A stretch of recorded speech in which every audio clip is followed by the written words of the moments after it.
said, if it weren't for this movie, zombies wouldn't be what they're like today. Did you know?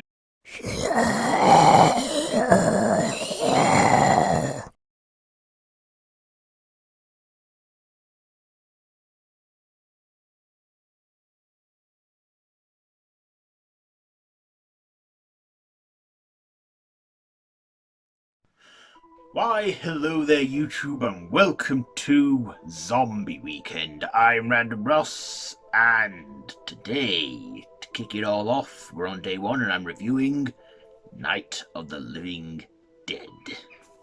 Yeah, where it all began. So, this, of course, is, written by John Russo and George A. Romero, directed by George A. Romero, starring Duane Jones, Judith O'Dear, Marilyn Eastman, Carl Hardman, Judith Riley, and Keith Wayne. So this is an independent film from 1968 where a zombie outbreak happens and the dead are coming back and they are eating the flesh of the living and are out for flesh. And Barbara, who at the beginning of the film is going to her father's grave with her brother, encounters the dead. She takes refuge in a farmhouse with some other characters, including Ben, who is our main lead in this, played by I should know the actor's name, shouldn't I?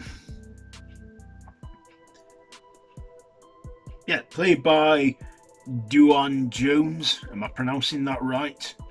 And at the time, he was an unknown stage actor, and this was like his first lead role. Not only that, it was quite a big deal at the time, given that he was a black man and he was the lead, which never really had been done before. But I gotta say, kudos for them for doing that. They are pretty much boarding themselves in this farmhouse, and the dead are surrounding them, and they're getting all over the place. And of course, they got to survive the Night of the Living Dead. So, what did I like about this one? Well, first of all, I like that this was the OG of modern zombie horror. See, before this, zombie movies pretty much were like zombies either eating brains or obeying their masters and going. But this was the first one that introduced us to the modern zombie, where it's an outbreak of an infection or a virus, and zombies, the dead walk the earth and they eat the flesh of the living.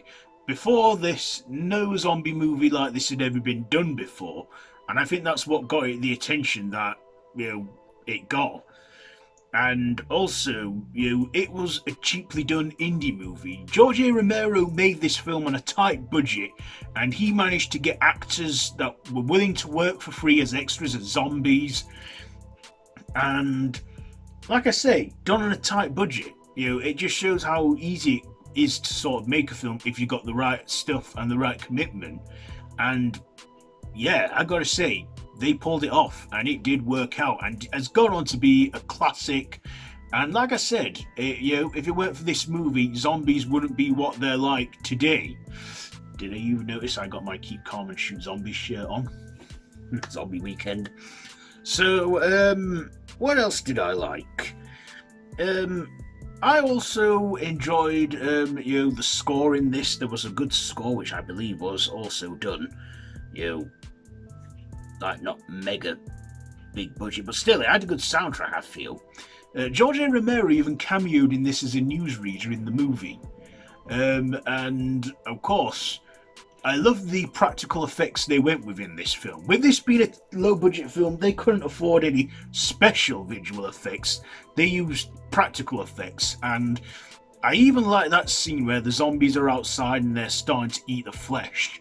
Now, apparently they were eating ham off bones with chocolate syrup, which sounds disgusting, but gave it its bloody gore effect. I believe, though, in the remastered coloured edition, it's red, but back then when it was a low budget film. I guess it was black and white and they couldn't afford to have it in colour.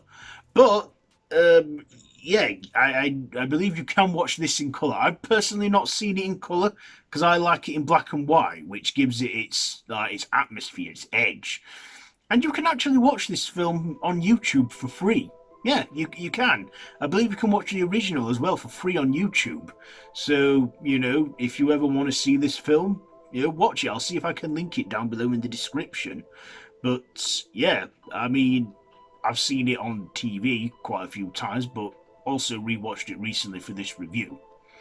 So, yeah, I like the makeup effects they used in this for the zombies, and just it was good, and I just like the outside. The zombies were one of the show stealers in this, and they didn't need to do much in this other than walk around and just be all zombie and horrifying. And of course, I like the character of Ben. He was a good character. He was thinking. He was actually putting up a fight for this. He was doing what he needed to do to be safe. But then there are my dislikes, including some of the characters. There's the woman where her daughter is turned into a zombie and she's just can't accept the fact that she's gone and she gets killed. Then there is Barbara. God, Barbara. Yeah, I get what people mean. She was pretty useless in this. A bit of a damsel in distress, but not much of a likable character, I gotta say. She was pretty useless. All she did was scream and go, he got me with his hand. Yeah, I honestly don't know how she managed to survive this movie, but she did.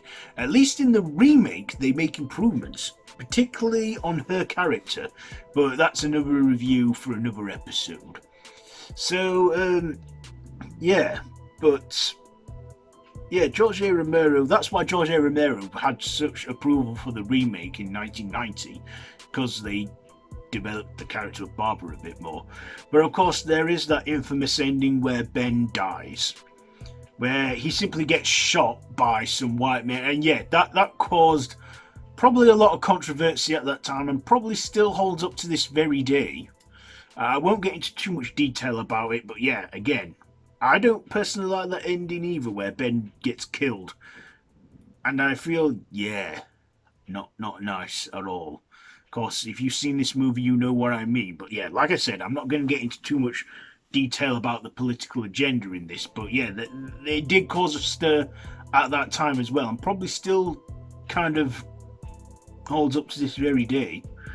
But other than that, this was a good zombie movie and a great, it gave us George A. Romero. It introduced him into the world of horror filmmaking, and this was just the beginning. This was the beginning of the modern zombie genre. Of course, George A. Romero would eventually follow this with a sequel 10 years later, which we'll get to that as well. But yeah, Night of the Living Dead. What am I going to rate this one? You know what? I will give Night of the Living Dead, I'll give it 4 brains out of 5. Yes, the rating scale on this is going to be brains, because, zombies and brains. So there you go. That's it for day 1 of Zombie Weekend.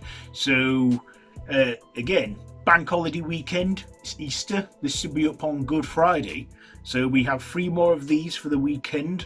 Because like I say, Bank Holiday Weekend. So, yeah, that's it for today. I will see you tomorrow. Have you seen this film? Let me know down in the comments below.